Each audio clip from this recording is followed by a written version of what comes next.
All right, so today we're taking a look at graphing a linear equation by using a table of values. Now, I'm going to kind of go through the old way of doing it with just kind of doing it by hand. But then I'm also show you some graphing technology that you have available to you on your Chromebooks and how to use that for today's assignment and anything else moving forward. So again, our goal today is to be able to graph a linear equation like this, y equals 5 minus x. So there's an x and a y in this equation. So in order to get both values, you have to know what one of the values of the variables happens to be.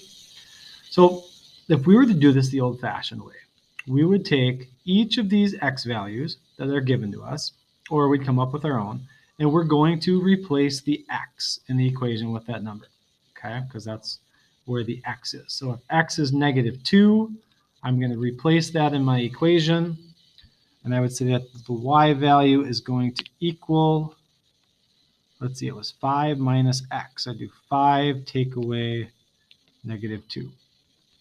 All right, on my next row, I see that x is -1, so I do 5 minus the x value of -1. And I keep doing that, substituting a new value for x in my equation. And then I just have to do a little bit of math. So 5 minus -2 is 7. 5 minus -1 is 6. 5 minus 0 is just 5. 5 minus 1 is 4. 5 minus 2 is 3. So that's how we get our y values. We substitute our value of x into the equation and use that to solve for y.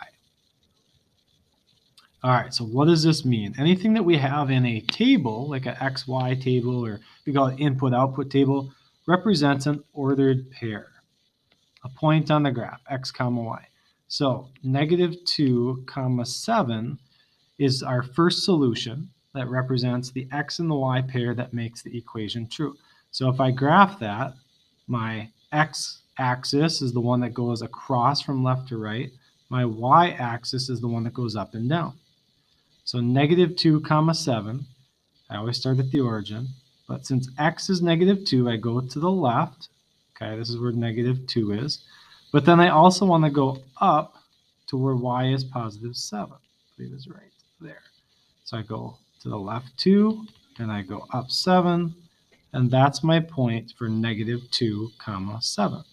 I'm just going to call that point A for right now, since that was my first one. Next, I had -1, 6 as my ordered pair.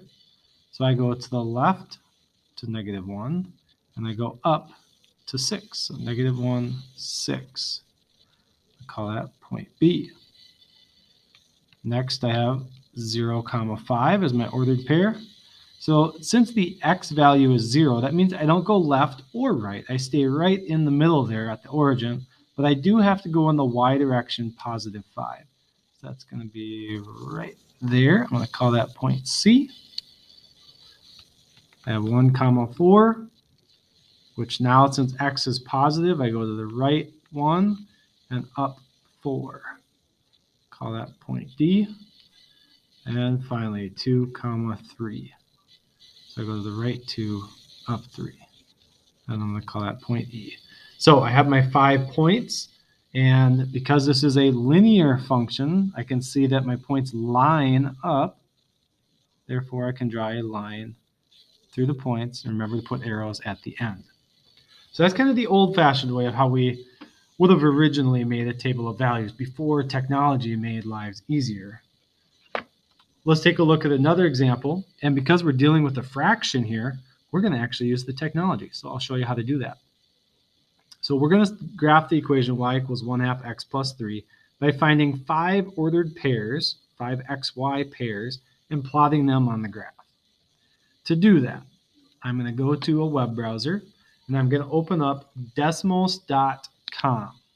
If you want to go ahead and follow along, you can do that. Just www.desmos, so DESMOS.com. When you do that, it'll take you to this page, and right in the middle, there's a button for graphing calculator. There are other calculators available here, other tools, but we want the graphing calculator. So it shows us the grid on the right-hand side, and on the left-hand side, we have the actual calculator. Now what I want to do in this space is where you can enter like, oh, 5 plus 4, and it tells you, oh, it equals 9. I didn't even have to type anything. It just gives me the answer. If I change it and add a 0, 5 plus 40, it updates the answer automatically. It's a pretty cool calculator too.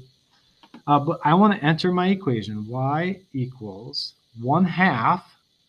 Get 1/2. I'll show you with these buttons, or you can use the keyboard. Do 1 and then divide, which is like the slash key on your keyboard. And then notice how it turns it into a fraction right away when you hit the divide button. And I want 2 as my denominator. But now if I try to type my x, it's going to go in the denominator. I don't want it there. I want it after the fraction. So I either have to click, or I can use the right arrow key. Where would it be? This one, or on your keyboard, you can just press to the right, and it moves it out of the denominator. And then I can either type the x or click the button here for y equals 1/2 x, and I already forgot what it was. 1/2 x plus 3. Plus 3. There we go. Notice it graphs a line. Nice, pretty easygoing line there. But what we want to do is we want to know what is the table of values for this equation. So in this calculator, there's this little gear symbol. Normally that's like your settings symbol in Google or other online places, computer programs. It says edit list. If you click on that, it gives you options that you can do with any equation that you have in here. You can do this, which is convert to table. You can duplicate if you want, or you can just delete it if you want to get rid of it. Instead of like selecting it and deleting it, just hit the X and we'll do the same thing. Well, I'll tell you what, I'm going to actually duplicate it first because I want to keep the equation there. But then on the second one, I'm going to click, oops, there we go. I'm going to click convert to table. So notice when I do that, it keeps my equation in place. And then in the second box, it gives me some X values and Y values that go together. Notice my Y values, though, the right-hand side of my table, it gives me some decimals. Those are going to be kind of hard to graph. I don't really want to use those. And I notice that it's every other one. I get whole number, decimal, whole number, decimal, whole number, decimal. So I think what I'm going to do is I notice it's every other one. It's the even numbers that give me whole numbers. So you can edit any one of these X values. So what I'm going to do is I'm going to start here at -2, and I'm just going to count by 2's. Actually, you know what? No, I'm going to keep 0 in the middle. I'm going to change this one to -2 and change that one to -4. And I'll do the positive ones the same way, 2 and 4. And that's going to give me, notice a pattern here, 1, 2, 3, 4, 5 is the Y values. So -4, 1, so the X value is -4 on my graph. So I go on the X axis to -4 and up 1. Now you might say, Mr. Matt, that's up 2 boxes. Yeah, but if you look closely at this scale, notice how 2 is at this line. That means 1's right in the middle at the level of that point. That's -4, 1. And I'm just clicking on the dot to get these to show up, by the way. There it is. It's those 5 points from my table. So then what I would do is I'd go back to here, and I would just go ahead and copy that information over. If this was your assignment, you'd copy it over in your assignment, and you'd be done. Okay, so I have, let's see, -4, -2, 0, 2, 4. 1, 2, 3, 4, 5. And then for graphing, I gotta zoom in and make this a little bigger. -4 is left 4, and then the 1 is up 1. -2, 2.